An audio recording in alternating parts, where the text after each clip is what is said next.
আমরা ডাক্তার, আমরা তো সাধারণ মানুষের জন্যই কাজ করি, তাই আমাদেরও তো একটু নিরাপত্তা দরকার।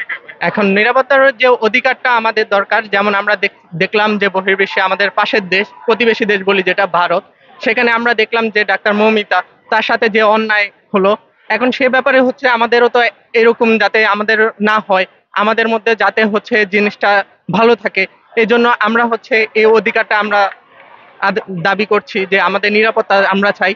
আমাদের নিরাপত্তা যদি এখানে সংগঠিত আমরা নিরাপত্তা না পাই, তাহলে আমরা সাধারণ মানুষের কিভাবে সেবা করব?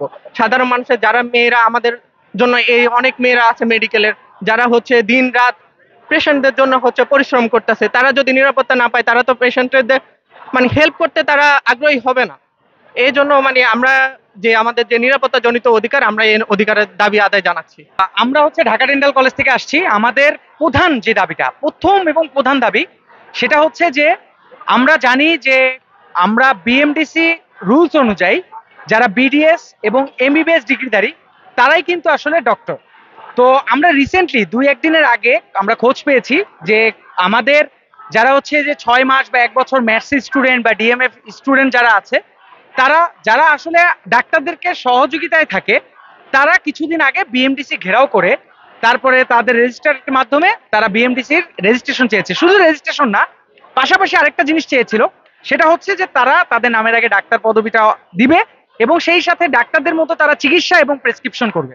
এখন আমি একটা জিনিস বলতে চাই, আমরা যারা বিডিএস বা এমবিবিএস যারাই আছি, তারা কিন্তু 5 বছর পড়াশোনা করি এবং 1 বছর ইন্টার্নি চিকিৎসা দিয়ে তারপরে কিন্তু আমরা ডাক্তারটা হই। তো 6 মাস কিংবা 1 বছর পড়াশোনা করে কিন্তু কেউ কখনো ডাক্তার হতে পারে না। বিষয়টা এরকম না যে গুগল প্লে লিস্টে যাব 3 মাসের ডাক্তার, ওখান থেকে আমি হয়ে যাব ডাক্তার, বিষয়টা কিন্তু এরকম না। সেকেন্ড বিষয় হচ্ছে, ডাক্তার হওয়ার জন্য প্রত্যেকটা জিনিসের, ডাক্তার বা ইঞ্জিনিয়ার বা যে কোনো সেক্টরে হওয়ার জন্য কিছু কিন্তু রুলস পরীক্ষা থাকে। সেই পরীক্ষা বা রুলস বা বই, সেগুলোর কিন্তু কোনোটাই তাদের কোনো আইডিয়া নেই। আমাদের দেশে আমরা যখন সরকারি হাসপাতালে চিকিৎসা দিই, আমরা অনেক বিষয়ে সমস্যার সম্মুখীন হই।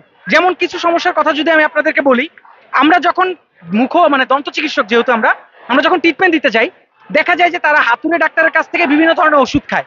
এই ওষুধের মধ্যে এমনও অবস্থা হয়েছে যে দেখা গেছে দাঁতে একটু ব্যথা, কিন্তু সে অ্যান্টিবায়োটিক খেয়ে আসছে। যখন তাকে জিজ্ঞেস করা হয় যে আপনি যে অ্যান্টিবায়োটিক ওষুধ খেলেন, এটা কোথা থেকে খেলেন, তখন সে বলে যে আমার গ্রামে একজন পল্লী চিকিৎসক আছেন, আমার ফার্মেসিতে গিয়েছি।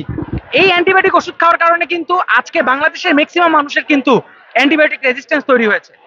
এই অপচিকিৎসার কারণে কিন্তু অনেক রুগী আছে যারা হাসপাতালে, ঢাকা মেডিকেল বা অন্যান্য মেডিকেল কলেজে আসার আগেই দেখা যায় মৃত্যুবরণ করে বা ওই হাসপাতালে মৃত্যুবরণ করে। কিন্তু তখন কিন্তু দায়ভারটা কাদের উপর পড়ে? আমাদের উপর পড়ে। তাহলে এই অপচিকিৎসা রুখে দিতে হবে।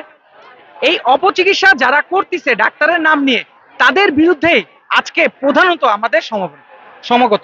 কারণ আমরা চাই যে বিডিএস এবং এমবিবিএস ছাড়া কেউ ডাক্তার নামটা ইউজ করতে পারবে না, এক।